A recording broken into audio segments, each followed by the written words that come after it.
口の中が気持ち悪いぞ。子供の血でうがいをしなければ。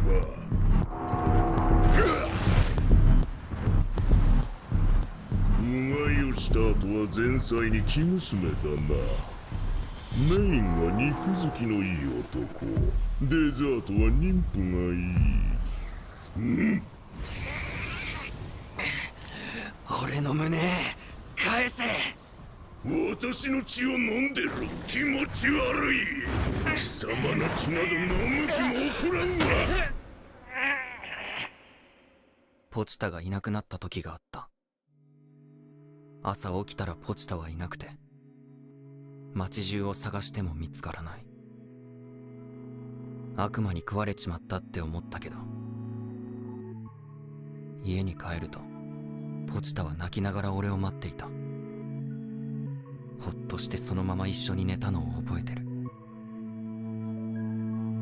あいつはニャーコを悪魔に奪われて、どんな気持ちで眠ってたんだろう。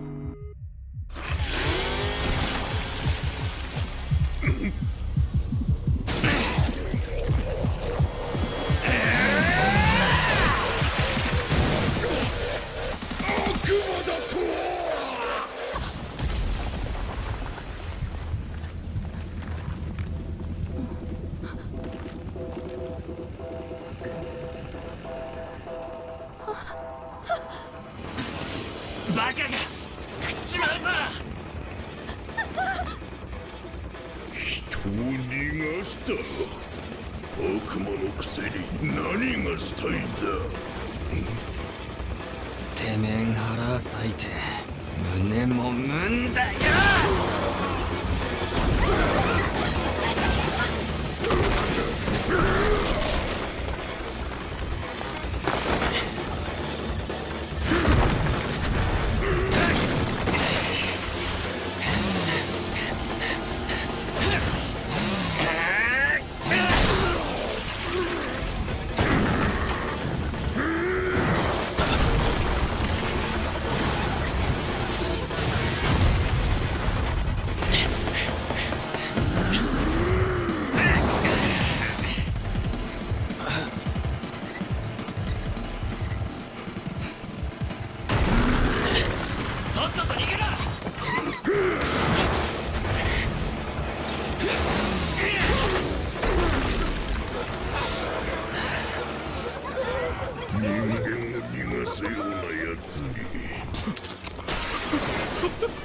これは切れるか。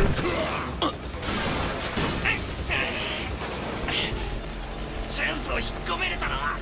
体にそぐわぬ怪力、その力でなぜ人間を助ける。誰が助けたって。野郎の命なんざ知るか。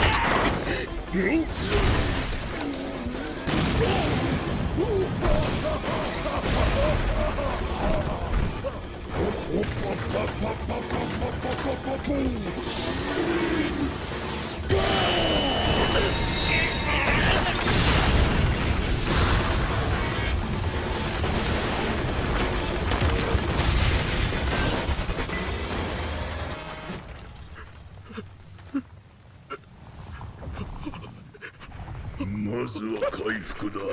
タバコ臭い血だが今は許そう。なぜ生きてる。散々な命ばっかあってよ。我慢しかしてねえのに、まだ人もみもしてねえ。